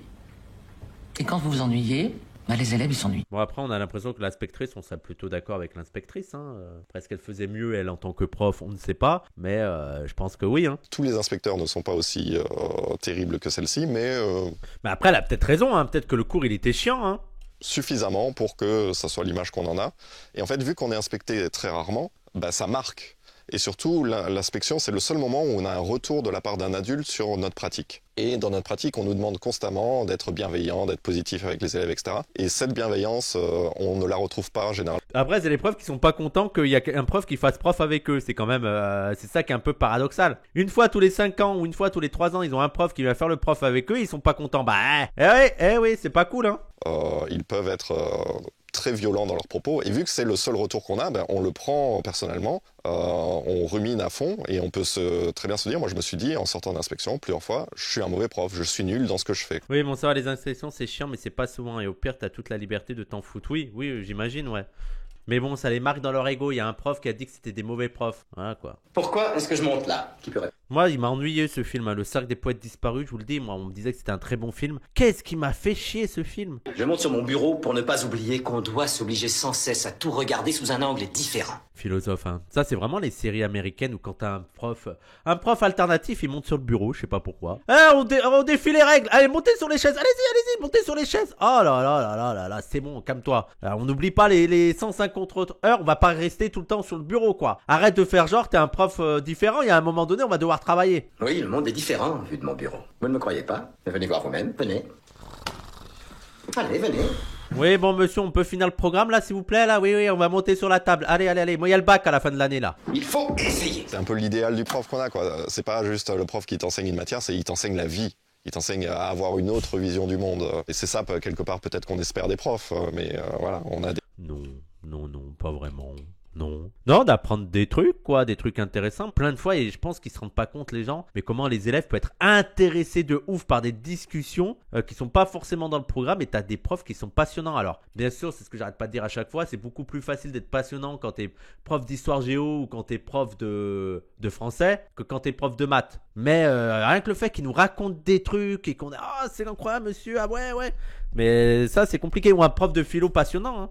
Prof de techno, perso, j'ai toujours pas compris l'intérêt. Moi, après, j'avais fait des bons trucs. Techno, j'avais fait une horloge. Moi, j'aimais bien le moment où on... Comment ça s'appelait? De la soudure. On faisait de la soudure. Mais moi, j'étais trop un stressé enfant. Et je me disais, j'étais en mode, mais ils sont fous à l'école de nous laisser des trucs où on peut se brûler. Et pour moi, l'école, c'était un genre, tu ne pouvais pas être en danger à l'école. Tout était fait pour que tu ne sois pas en danger, que tu ne puisses pas souffrir. Et d'avoir la soudure et de me dire, si je peux me brûler là, ça me paraissait inconcevable. J'étais en mode, mais ils sont malades de nous laisser ça. Nous, on est des enfants, en fait. Faut pas nous faire ça, c'est dangereux. La plus grande difficulté dans le métier d'enseignant maintenant, c'est susciter l'intérêt des élèves, quoi. C'est comment à la fois capter leur attention et leur intérêt. Pourquoi maintenant ça devait être le souci depuis des années. Après, je me demande quel est l'intérêt. Genre là, il est fait monter sur la table, il dit observer le monde différemment. Mais ok, qu'est-ce qu'ils observent? On sait pas trop finalement qu'est-ce qu'ils voient différemment, quel est l'intérêt. Oui, voilà, moi je comprends pas trop le but du truc, quoi. Ok, oui, bon. En cours d'anglais, on travaille sur beaucoup d'extraits de séries, par exemple, qu'ils peuvent connaître, sur des références culturelles qu'ils ont, sur pourquoi pas des jeux vidéo, où on les met en situation, on leur fait... Oui, c'est ça. Moi, j'avais un prof de SECPA, il faisait des cours à partir de One Piece. Non, pas One Piece, Naruto. Il leur mettait des passages de Naruto et tout, et après, ils avaient des exercices à faire à partir de ça. Après, il y a un problème, c'est que bon, tu regardes un épisode de 5 minutes de Naruto, et après, t'as 45 minutes de trucs chiants, quoi. Mais bon, après, ça peut être un moyen d'intéresser les élèves à partir de leur référence à eux. C'est compliqué, parce que, en plus, les élèves sont maintenant habitués vraiment à des contenus très courts, notamment sur les réseaux sociaux. Est-ce que c'est vrai ça? Est-ce qu'il y a des études qui montrent que les élèves ont moins d'attention qu'avant? Est-ce qu'il y a des études scientifiques? Ouais. Parce que j'ai l'impression que parfois c'est un truc qu'on répète sans qu'on ait vraiment la preuve, mais que tout le monde accepte comme allant de soi. Et je sais pas si, bon, quand tu regardes les classes avec des enfants d'ouvriers dans les années 80 et tout, est-ce qu'il y avait vraiment beaucoup d'attention? Je sais pas. En plus, pour moi, ça fait partie de... J'ai l'impression, il y a 20 ans, on disait pareil de la télé. Hein. Il y a 20 ans, on disait pareil de nous. Ils sont scotchés à la télé, donc ils ont moins d'attention. Voilà, quoi. J'ai l'impression que c'est le discours qu'on entend à chaque fois et qu'on fait comme si c'était une vérité établie, alors que bon... Mais c'est un sujet, on le creusera peut-être ensemble, les gens. Mais c'est peut-être vrai, hein. C'est peut-être vrai aussi. Hein. Il y a peut-être d'autres raisons pour lesquelles ils sont moins attentifs. C'est peut-être pas seulement, je veux dire, les écrans. C'est peut-être aussi, je sais pas, il y a des trucs comme l'alimentation, le stress, des heures de cours pas adaptées. Moi, déjà, le truc de 8h midi, 2h, 5h, ça me fait péter des câbles. Voilà, il peut y avoir plein de trucs. Voilà, c'est des trucs à croiser, quoi. De la simple explication c'est le portable, bon. On est censé leur faire cours pendant 55 minutes. Voire 2 fois 55 minutes d'affilée. 2 fois 55 minutes, 2 heures de français, 2 heures de maths. Ah, c'était mes cauchemars. J'ai des traumatismes. Hein. C'est quand même incroyable qu'on soit tous traumatisés de l'école. Qu'on soit tous en mode, ah, plus jamais l'école, plus jamais le collège. C'est quand même pas ouf, alors que normalement, l'enfance, c'était plus beau souvenir. Et on nous cache avec l'école. Mon lycée faisait des cours de 45 minutes au lieu de 55 minutes parce qu'il s'était basé sur une théorie qui disait que tu retenais rien dans les 10 dernières minutes. Ah ouais? Bah c'est possible, hein. Non, mais c'est comme les temps d'attention des enfants. Moi, je sais que quand j'étais animateur et que j'avais les petits, genre les 3-5 ans, on me disait, bah en fait, ils ont un temps de concentration très très court. Et de toute façon, tu le vois quand tu es animateur. Imaginons que tu fais 1 heure de peinture, tu sais qu'au bout d'une demi-heure, la plupart ne sont plus concentrés, il faut autre chose. Et que donc, en fait, on essaie de t'apprendre, d'essayer d'avoir une activité au moins toutes les 30 minutes, de changer de truc, voilà, c'est très très court. Je crois même c'est 15 minutes, hein. C'est normal, c'est logique, même vous, parfois. Moi, encore, ça va, j'arrive à me rester concentré des heures sur un truc, mais je comprends qu'il y en a d'autres, bon, c'est difficile, quoi. Monsieur Potter,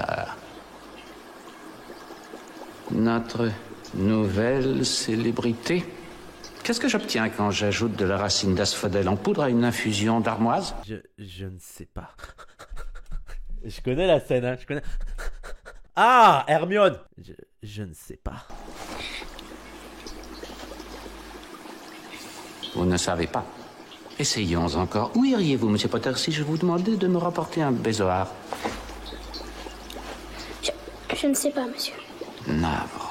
C'est une caractérisation très subtile du personnage. En plus, il s'appelle Severus, non? C'est vraiment, allez, on a compris. Il est pas gentil. Ah ouais? Il a compris ça sur la scène? Moi, j'avais plutôt l'impression d'un prof cool et détendu. Ce que je trouve rigolo, c'est Hermione à côté qui participe, qui veut participer. Et en vrai, les faillots comme Hermione, c'est pas les élèves préférés des profs. Hein. Il y a beaucoup de profs qui aiment pas les faillots. C'est ça qui est un peu paradoxal, et que les profs, quand même, ils ont parfois une tendresse ou une empathie ou une sympathie bien plus prononcée vers des élèves un peu perturbateurs, un peu rigolos. Le chouchou de ma prof en français, c'était l'élève pas fou avec qui elle parlait de cinéma à la fin du cours. Bah ouais. Fatigant les faillots aussi. Je voulais te poser la question, je l'aurais fait. Mais aussi, c'est ce que j'ai déjà dit, il y a aussi des profs qui ont des têtes qui leur reviennent et des têtes qui ne reviennent pas. C'est ça aussi la triste histoire des trucs. Hein. Il y a des profs, certains élèves, ils les détestent.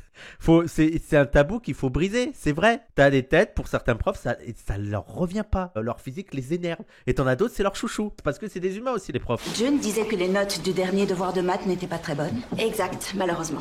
L'échec des élèves est aussi celui du prof, non? C'est pas comme ça que je dirais les choses. Parler d'échec, c'est y aller un peu fort. Enfin, en toute honnêteté, quand je lis les exercices, c'est difficile la VF, hein. J'avais oublié à quel point la VF c'est quand même pas ouf, quoi. c'est du chinois pour moi. Je bug complètement, j'avoue. Alors, ça peut pas être à la portée de gamins de 12 ans. Ce sont les exercices prévus pour la classe de 5e, je m'en tiens au programme. Il y a une année, moi, où j'étais un peu dans la position de cette prof, où il y a un parent qui a dit oui, je comprends pas, mon fils a été puni, et puis il y en a un autre, oui, mais moi aussi, c'est pas juste. Chaque prof gère à sa manière, selon sa personnalité. Moi, j'ai pas toléré ça, je les ai un peu envoyés bouler. Je leur ai dit, Bah pourquoi? On peut pas faire de retour, c'est quoi ce truc? Autant je suis un peu sceptique à l'égard des parents un peu trop chiants. Genre oui, il y en a des chiants, mais ouais, on peut te faire des critiques. En fait, les profs aiment pas être traités comme des profs. Ils aiment pas être jugés, ils aiment pas qu'on critique leur travail. Leur travail, il est incritiquable. En fait, c'est ça le problème des profs. Ils ont vraiment l'impression que ce qu'ils font ne peut pas être critiqué. Parce qu'en plus, c'est l'institution scolaire, ils font ça pour leurs élèves, voilà. C'est insupportable. Bizarrement, la phrase « il n'y a pas de mauvais élèves, il n'y a que des mauvais profs », ils l'aiment pas cette phrase. Hein. Alors que moi, je suis un petit peu d'accord, pas totalement, mais quand même, voilà. Et ça, je leur avais sorti, ils n'avaient pas du tout aimé. Que s'ils passaient moins de temps à pinailler avec le prof et plus de temps à travailler avec leurs enfants, peut-être qu'on n'en serait pas là à ce moment-là. Mais quel connard, mais c'est horrible. Non mais oui, il a dit vous éduquez mal et tu vois là le mépris des profs. Et c'est jamais de leur faute. Hein. C'est la faute de l'élève, c'est la faute des parents qui accompagnent pas bien leurs élèves. Et oui, mais peut-être qu'ils n'ont pas le temps, peut-être qu'ils n'ont pas les moyens. En plus, le gars, en fait, ce qui est intéressant, c'est que dans l'extrait, le père dit même j'ai pas compris l'exercice. Même moi, j'ai pas compris l'exercice. Il dit bah t'as qu'à mieux éduquer tes enfants. Mais c'est horrible. Mais remets-toi en question un petit peu. C'est pas grave. Ça veut pas dire qu'ils ont totalement raison sur toutes leurs critiques. Mais peut-être de réfléchir à d'autres moyens d'intéresser les élèves et tout. Mais ces profs là, jamais de leur faute. Et ça c'est souvent, hein. C'est souvent que les profs remettent en question l'éducation des enfants par les parents. Hein. Et j'ai quand même l'impression qu'ils remettent davantage en question l'éducation des parents quand les élèves sont noirs ou arabes. Moi j'ai déjà entendu des phrases classiques de profs. Oui, mais c'est comme ça chez eux. Non, mais c'est pas dans leur culture, mais dans leur famille c'est comme ça chez eux. Ils font comme ça, voilà. Et en fait quand ils disent c'est comme ça chez eux, dire c'est comme ça chez les noirs et les arabes. Non, ils disent pas c'est comme ça dans leur culture aussi. Ils disent ah non mais c'est culturel. Voilà. Dire c'est comme ça dans leur culture, ça fait trop facho. Mais dire ah mais oui mais non mais c'est des problèmes culturels. T'as l'impression que t'es dans une analyse sociologique. Hein. Ah non mais c'est culturel.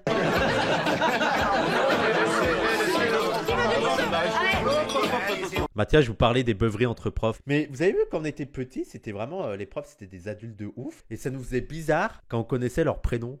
Ça les rendait plus humains et moins profs. Et je sais pas, il y a des trucs comme ça où un jour j'ai vu un prof fumer, ça m'a fait bizarre. Je me fais, ah mais en fait c'est un être humain. Il vit pas que dans. Il est d'accord, il fait des trucs qui sont pas bien en fait. Il fait des bêtises, il fume. J'ai un prof, le prénom était un secret et le jour où on a su qu'il s'appelle Sylvie, c'était fini pour lui. Mais moi j'ai un prof, les gens.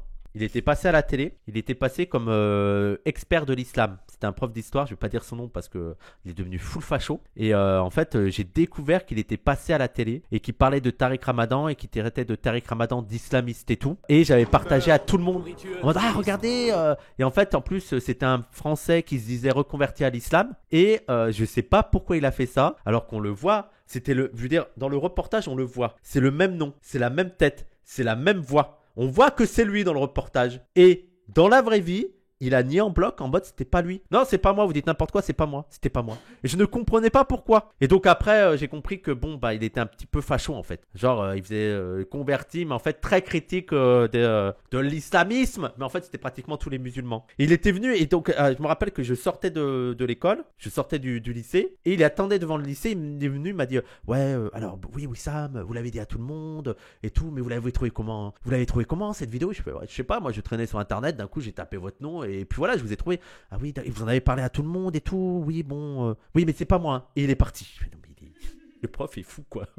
Le mec est fou, quoi. Il s'est converti pour explainer l'islam aux musulmans. C'est totalement ça. Ras-le-bol, c'est totalement ça. Mais avec une vision. Et en fait, il participait au débat aussi sur l'identité nationale et sur le roman national. Et pour lui, l'école devait apprendre le roman national. C'était pas une honte. C'est pas grave si c'est pas scientifiquement juste. Il faut créer un sentiment national. Voilà. Donc vous voyez à peu près le genre de prof, quoi. Et je pense qu'il voulait pas que ce se sache parce qu'après, on aurait pu découvrir ses penchants politiques, quoi. Un métier où on travaille beaucoup à domicile, donc c'est compliqué de s'octroyer du temps. Il y a toute la question du temps qu'on passe au travail et à travailler chez soi qui rend les choses compliquées niveau social. Il est en train de dire les profs, vous avez pas. Il y a des profs dans le chat, vous n'avez pas de vie sociale à cause de votre travail?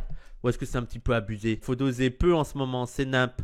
Moi j'ai l'impression les gens que les premières années c'est compliqué parce qu'il faut que tu mettes ton programme en route, faut que tu t'adaptes, c'est les premiers moments, tu à fond. Mais j'ai l'impression qu'au bout de 3-4 ans, c'est bon. Tu connais, tu maîtrises le programme, même s'il faut ajouter des trucs, tu as quand même l'organe principal, la structure principale qui est là, tu sais comment, voilà, t'as un peu plus de facilité. Mais après, il y a aussi des périodes, j'imagine, oui, pendant les examens ou le bac et tout, t'as des périodes assez dures de correction et tout, où là, t'as moins de vie sociale. Oui, ça, par contre, c'est vrai qu'au début, tu rames un peu, mais si tu rames encore 10 ans après, c'est pas le métier le problème. D'accord. Oui, au bout de quelques années, ça se calme. Ok, ouais, moi, c'est l'impression que j'ai. Il y a le côté où on se côtoie toute la journée en salle des profs, on n'a pas forcément envie de se voir encore plus ailleurs. Après, lui, je pense que la différence, c'est qu'il était, comme il a dit, il est prof remplaçant. Donc, il restait pas des années dans un même collège et tout. Donc, je pense qu'il y avait d'autres difficultés d'intégration. Et même, je pense qu'il y avait des soirées qui s'organisaient dans le collège où lui était pas au courant parce qu'il faisait pas partie du groupe qui avait leur groupe de discussion WhatsApp et qui s'organisait des trucs. Vu que tu es là une fois, tu changes de collège tous les ans, bah, t'as pas le temps de socialiser, de vraiment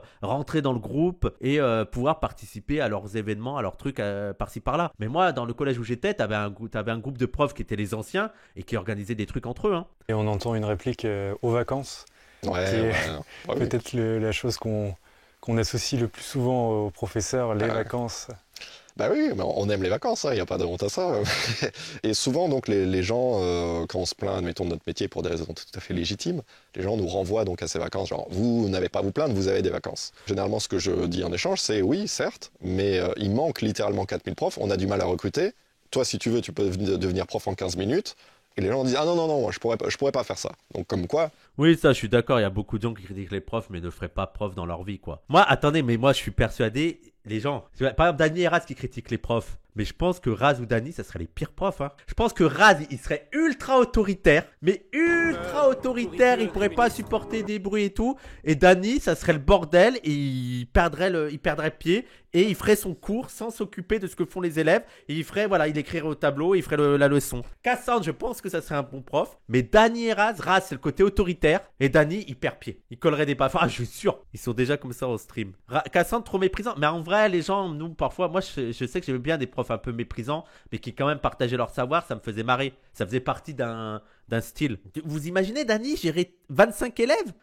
Ça me semble improbable. Improbable. Et souvent, c'était les pires casse-cou qui sont les pires autoritaires quand ils deviennent adultes. Là, je parle pour Raz. Youssef, très très bon prof, Youssef. Par contre, t'es sûr qu'à la fin de l'année, t'as pas fait le programme. Ça, c'est évident. Mais c'est les profs que tu te souviens, quoi. Mais le programme, bon. Oui, il était prof d'histoire géo. Mais ça doit être incroyable. T'as Youssef comme prof d'histoire géo, c'est le bonheur. Hein. Le gars, il viendrait pas à ses propres cours. Ouais. Il arriverait en retard et tout. Oh là là. Mais en plus, il se perdrait, je pense, dans ses cours. Ce serait ça le problème. Il irait dans tous les sens et les élèves n'arriveraient pas à suivre. L'étard serait un bon prof.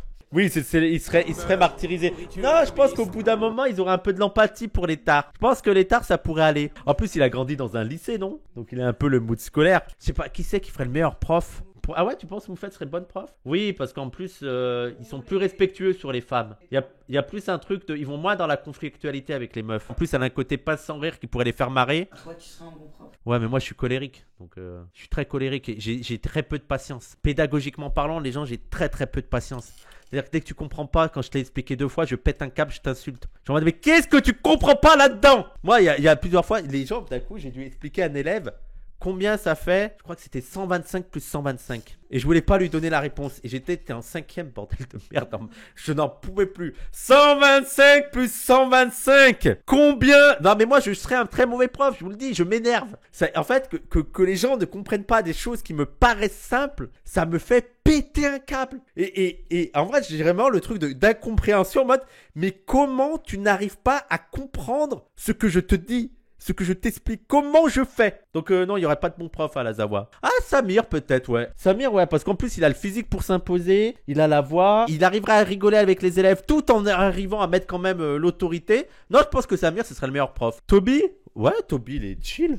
Quoi? Non? Tu l'imagines pas prof, Toby? Non? Cassandre, moi j'aurais dit Cassandre, mais les gens sont pas d'accord avec Cassandre. Enfin, avec l'idée qu'il serait prof. Milan, il serait trop timide. Milan, il se ferait écraser dès le départ. Trop timide. Moufette, elle est excellente, mais désolé, si je vais dans un cours à elle, il y a de fortes chances que je m'endors. Ah bon? Pourquoi? Bah, je pense pas, au contraire. Toi, en prof? Ouais, tu serais bien, ouais. Je te verrais prof de français. Milan, prof d'art plastique. Ah oui, ça irait bien, Milan, prof d'art plastique. Milan, prof d'art plastique. Marie, prof de français.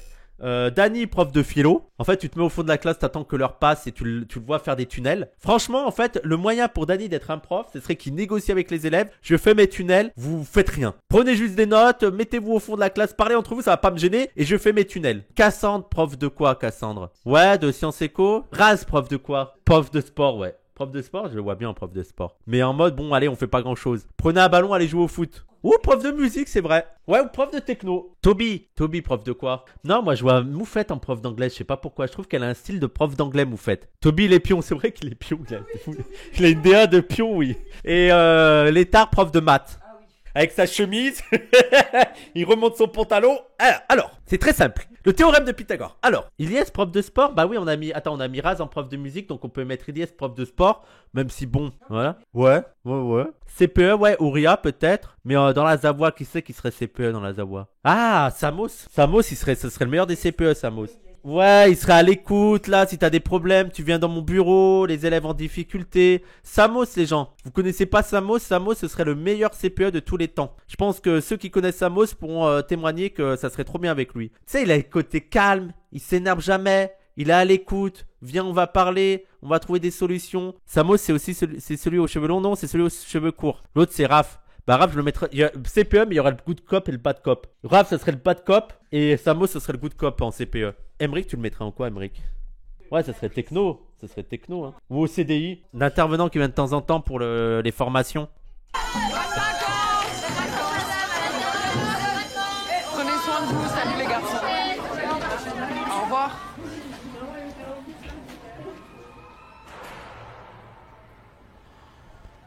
Oh là là, c'est quoi cette scène? Non mais, wow. Oh, ma classe est vide. Oh là là, arrête. Pars en vacances.